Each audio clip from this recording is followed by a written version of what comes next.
नमस्कार, मैं हूं आपके साथ महेंद्र श्रीवास्तव। 25 जून 1975 आपातकालीन देश में लगा था। आज मेरे साथ है राजेश लड़ा, मनासा के पूर्व विधायक श्री राधेश्याम लड़ा के सुपुत्र हैं। उनकी उम्र उस समय 4 वर्ष की थी, पर चूंकि राधेश्याम लड़ा अक्सर वो जिक्र किया करते थे आपातकाल का, जो यातनाएं समय उन्हें झेली, और आज 50 वर्ष पूरे हो रहे हैं। राजेश भाई, बाबूजी क्या बात करते थे उस समय आपातकाल की बात करते? आपातकाल का नाम लेते ही परिवार में डर का माहौल हो जाता था। इतना भय उस समय था इंदिरा गांधी का। और मेरे पिताजी स्वर्गीय राधेश्याम जी लड़ा बचपन से ही संघ के स्वयंसेवक रहे और हिंदुत्व विचारधारा के साथ जुड़े रहे, राष्ट्रीयता की भावना से जुड़े रहे और बचपन से शाखा में जाना, संघ का काम करना, ये उनका रूटीन था। परिवार की आर्थिक स्थिति बहुत कमज़ोर थी। मेरे पिताजी के 4 भाई थे और मेरे दादाजी का लगभग 34-35 वर्ष की उम्र देहासन हो गया था। तो परिवार की सारी जिम्मेदारी मेरे पिताजी के ऊपर थी। तो मेरे पिताजी स्वयं पढ़ाई भी करते थे और काम भी करते थे घर चलाने के लिए, और उसके साथ साथ संघ का काम भी करते थे। तो संघ का काम करते करते फिर भारतीय जनसंघ से जुड़े। स्वर्गीय कुशाभाऊ ठाकरे जी, स्वर्गीय सुंदरलाल पटवा जी के मार्गदर्शन में उन्होंने जनसंघ का काम चालू किया और मनासा और मंदसौर जिले में एक बड़े नेता के रूप में उन्होंने अपने काम के आधार पर अपनी छवि बनाई और पार्टी का काम पूरी समर्पण भाव से किया। 1975 में जब आपातकाल लागू हुआ तो इंदिरा गांधी की सरकार ने, जो देश के विपक्षी दल के प्रमुख नेता थे, छोटे छोटे गांव के नेताओं तक को उन्होंने नहीं छोड़ा और उनको जेल में बंद कर दिया। उस समय हमारे मीडिया के जो पत्रकार लोग थे, जो निष्पक्षता के साथ इन बातों को प्रकाशित कर रहे थे, उनको भी जेल में ठूसा गया। मतलब देश के अंदर पूर्ण रूप से स्वतंत्रता का हनन किया गया और एक संविधान की, जिसको हम बोल सकते हैं, हत्या उस समय की गई। इंदिरा गांधी ने अपना वजूद बचाने के लिए, राजनीतिक वजूद बचाने के लिए इस प्रकार का घोर कृत्य किया और देश में आपातकाल लागू किया, जो हमारे भारत के इतिहास में एक काला दिन के रूप में मनाते हैं। और जब भी इस प्रकार के जब भी यह दिन आता है, तब हम महसूस करते हैं कि कितनी यातनाएं उस समय दी गई थी। मेरे पिताजी को भी 18 महीने की जेल हुई थी उस समय।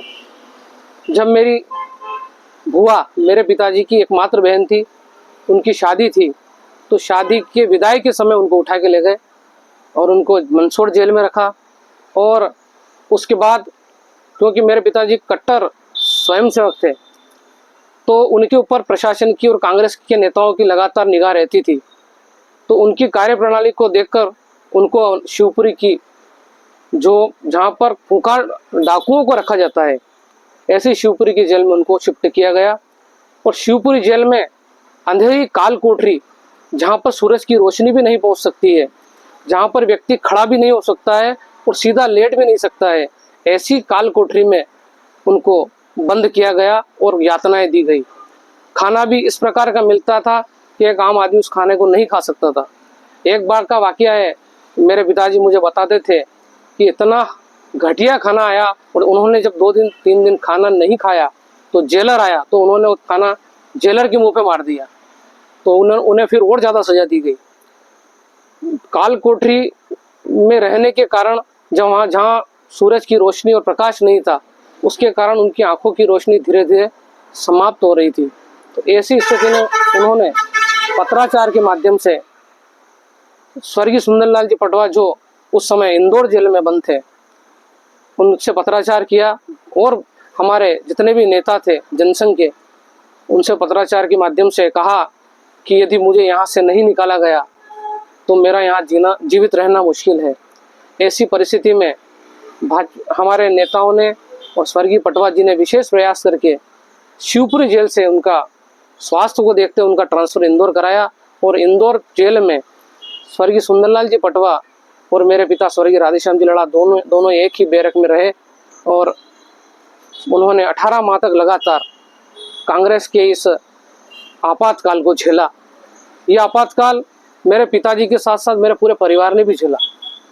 उस समय हमारे परिवार की आर्थिक स्थिति बहुत ज़्यादा खराब थी।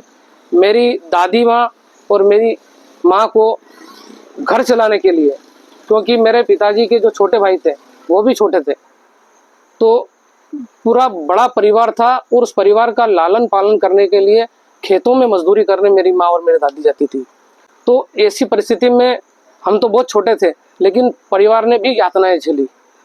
यह दिन मेरा परिवार कभी नहीं भूल सकता। आज 50 साल हो गए आपातकाल को, और इस दिवस को संविधान हत्या दिवस के रूप में आज भारतीय जनता पार्टी मना रही है। आज भी जैसे ही यह बात हमारे घर में हुई तो एकदम से मेरी जो माँ है वो सहम गई, वो दिन उनको याद आ गए और आंखों में आंसू आ गए। तो इस प्रकार की वेदना कांग्रेस की, जो संविधान की बात करती है कांग्रेस के नेता संविधान की कापी लेकर घूमते हैं, उनको यह देखना चाहिए कि उन्होंने किस प्रकार से संविधान की हत्या की थी और निर्दोष लोगों के साथ, उनके परिवार के लोगों के साथ इतना घोर अन्याय किया था। इस दिन को भारत देश कभी नहीं भूल पाएगा। आपने कहा है कि उस समय बुआ की शादी थी और विदाई का प्रसंग था, उस समय पुलिस उनको उठा के ले गई। वो क्षण, वो पल, वो कैसे रहे होंगे? बहुत ही, मैं बोल रहा हूँ ना, परिवार की विषम परिस्थिति, मतलब जो होता ना कि सारे दुख एक साथ आना, दादाजी का चले जाना, मेरे पिताजी के ऊपर परिवार की जिम्मेदारी आना, उसके बाद आपातकाल में उनकी गिरफ्तारी होना और परिवार में इस प्रकार से रीति रिवाज, तो ऐसी सारी चीज़ें एक साथ घटित हुई। लेकिन ईश्वर का आशीर्वाद था कि उस सब समय परिस्थिति से हम बाहर आए और आज कांग्रेस ने जो कृत्य किया था उसका परिणाम आज कांग्रेस भोग रही है। आज देश के मानचित्र से कांग्रेस लगभग गायब है, तो जो जैसा करता है उसको वैसा फल भी मिलता है। उन आपातकाल में जो प्रताड़ना झेलने वाले लोगों की जो हाय है वो कांग्रेस को लगी है। मैं तो चाहता हूं कि आने वाले समय में कोई भी राजनीतिक दल, किसी की भी सरकार हो, जो लोकतांत्रिक व्यवस्था है, इस प्रकार का कृत्य किसी भी पार्टी को नहीं करना चाहिए, क्योंकि संविधान हमारा एक तरह से गीता है, हमारी रामायण है संविधान। उसका दुरुपयोग करना मतलब हमारे धर्म के साथ चोट पहुंचाना है, आघात पहुंचाना है। और जो कृत्य कांग्रेस ने किया है, आज इस संविधान हत्या दिवस के अवसर पर मैं कांग्रेस के घोर निंदा करता हूं और प्रभु से प्रार्थना करता हूं कि आज जो संविधान की रट लगा रहे हैं उन्हें सद्बुद्धि दे, संविधान का पहले वो खुद पालन करें, उसके बाद लोगों को प्रेरणा दे। थैंक यू, धन्यवाद। बहुत बहुत धन्यवाद।